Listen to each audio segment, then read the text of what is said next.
میرے نبی مسجد میں ہیں، ایک نوجوان ہے، یا رسول اللہ میں بڑا خاندانی آدمی ہوں، بنو سلیم کا ہوں، لیکن میں کالا بھی ہوں، بدصورت بھی ہوں، مجھے لڑکی کوئی نہیں دیتا، میری شادی کروائیں، میری شادی کرو۔ میں ان کا نام تھا سعد۔ آپ نے کہا اچھا اب عمر بن وہاب بیٹھے ہیں؟ کہا جی کوئی نہیں۔ اچھا جاؤ عمر بن وہاب سے کہو تمہیں بیٹی دے دے، نکاح۔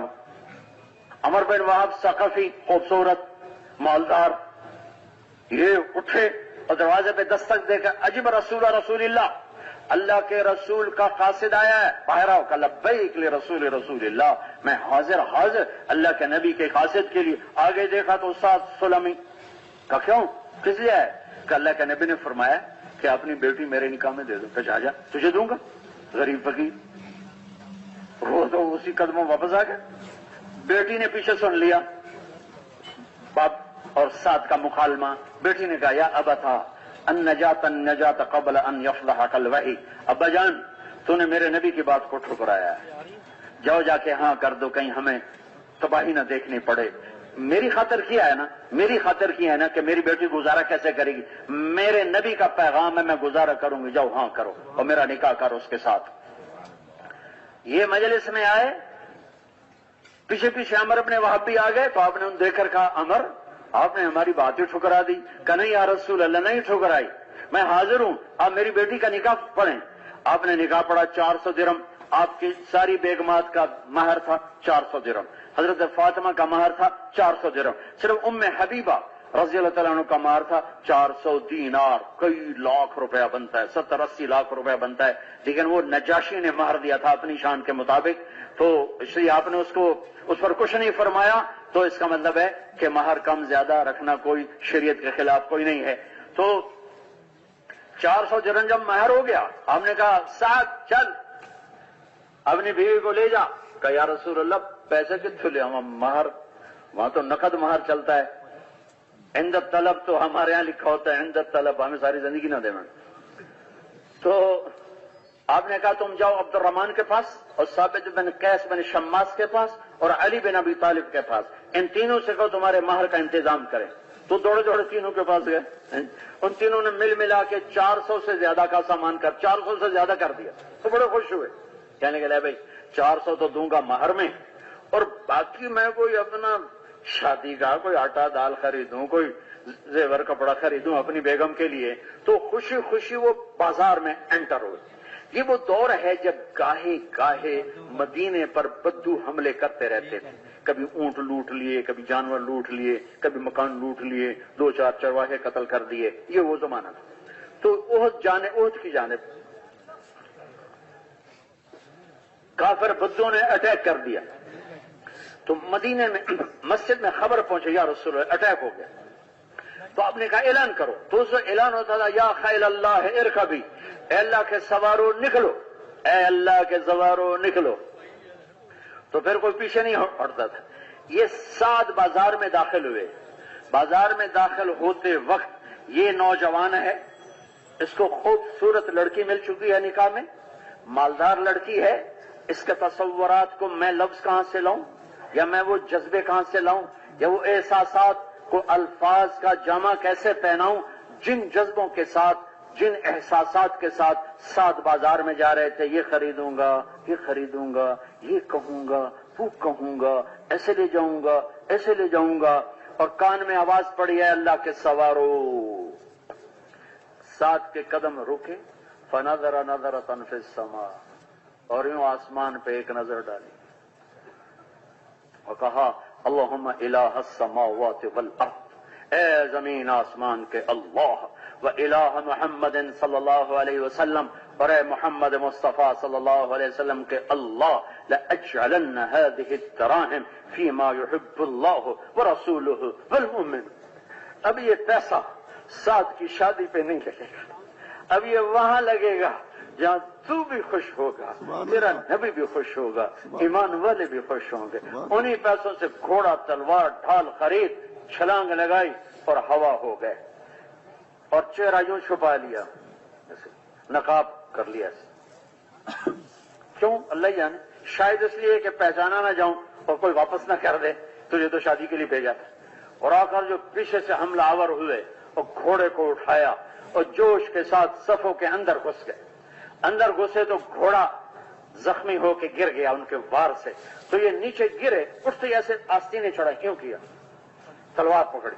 تو میرے نبی کی نظر پڑی, بازوؤں سے پہچانا, بازوؤں سے. کہا اب ساتھ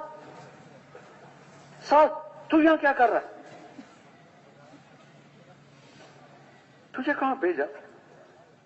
تجھے کیا کر رہا ہے؟ کہا یا رسول اللہ میں ساتھ اللہ رسول کو راضی کرنے آیا ہوں. آپ نے کہا تجھے مبارک ہو, جنت تجھ پہ واجب ہوگی. کہ پھر مجھے اور کچھ نہیں چاہیے. اور چھلانگ لگا دی اور تلواروں کا کہ زخموں کی تاب نہ لاتے گرے.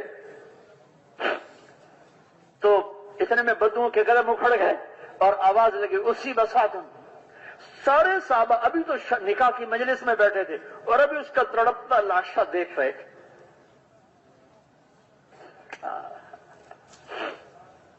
کیا عشق و محبت کی لازوال داستانیں دھرتی کے سینے پر لکھ کر چلے گئے. چشم فلک نے پھر ایسے لوگ کبھی نہ دیکھے نہ دیکھے گی. میرے نبی بجلی کی طرح آگے لپکے اور ساتھ کو یوں اپنی گود میں لے لیا, سر اپنی گود میں رکھا اور آپ کے آنسو گر گر کر اس کے چہرے پر پڑ رہے تھے. اور آپ کہہ رہے تھے ما اطیب ریحک واحبک الی اللہ ورسولہ. اے سعد میں قربان جاؤں, تو اللہ رسول کا کتنا پیارا بن چکا ہے اور تو کتنا خوشبودار بن چکا ہے. ما اطیب ریحک واحبک الی اللہ ورسولہ. ایسا آئے شاک گئے وعدہ فردہ لے کر, اب انہیں ڈھونڈ چراغ رخ زیبا لے کر. چراغ رخ زیبا سے بھی تکتے تکتے مدت گزر گئی, کوئی نظر نہیں آتا. وہ جو بیچتے تھے دوائے دل وہ دکان اپنی بڑا گئے. مدت سے لگ رہی تھی لب بام تک تکی, تھک تھک کے گر گئی لگے انتظار آج. اکھیاں ہی ترس گئیں. میرے نبی نے یوں پکڑا, آنسو ٹپکے اور شبری, تو کتنا پیارا, تو کتنا خوبصورت, تو کتنا خوشبودار. پھر ایک دم آپ مسکرا کر منہ پھیرا کہ ورد الحوض ورب الکعبہ, رب کعبہ کی قسم سادہ حوض پہ پہنچ گیا. سبحان اللہ. ابو لبابہ کہنے لگے یا رسول اللہ یہ حوض کیا ہے؟ کہ میرے رب نے مجھے دیا کوثر, جس کا ایک گھونٹ پینے والا کبھی پیاسا نہ رہے گا. سعد وہاں پہنچ چکا ہے. ابو لبابہ کہنے لگے یا رسول اللہ پہلے آپ رو رہے تھے, پھر آپ ہنسنے لگے, پھر آپ نے منہ پھیر لیا, یہ تھوڑا سا بتائیں گے کیا ہے؟ آپ نے فرمایا اما بکائی فشوقا الی سعد, میں سعد کی جدائی پہ رویا ہوں. واما ضحکی فلما رأیت منزلتہ عند اللہ, اور میں مسکرایا ہوں اس کے جنت کے عالی شان درجات دیکھ کر.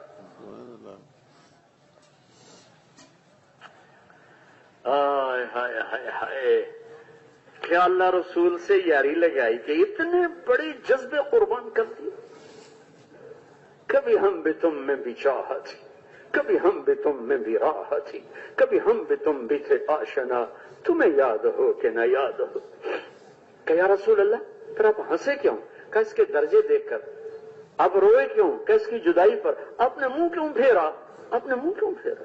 کہ منہ اس لیے پھیرا فلما رأیت ازواجہ من الحور العین, میں نے اس کی جنت کی حوروں کو دیکھا یتبادرنہ, اس کو گلے لگانے کے لیے دوڑ لگا رہی تھی, اور ہر حور کی خواہش تھی میں آگے بڑھ جاؤں اور سب سے پہلے میں سعد کے گلے لگوں.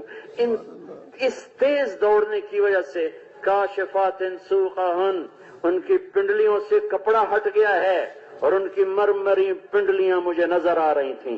وبادیات خلاخیلہن, اور ان کے پاؤں میں پڑی چھن چھن چھن کرتی پازے مجھے دکھائی دے رہی تھی.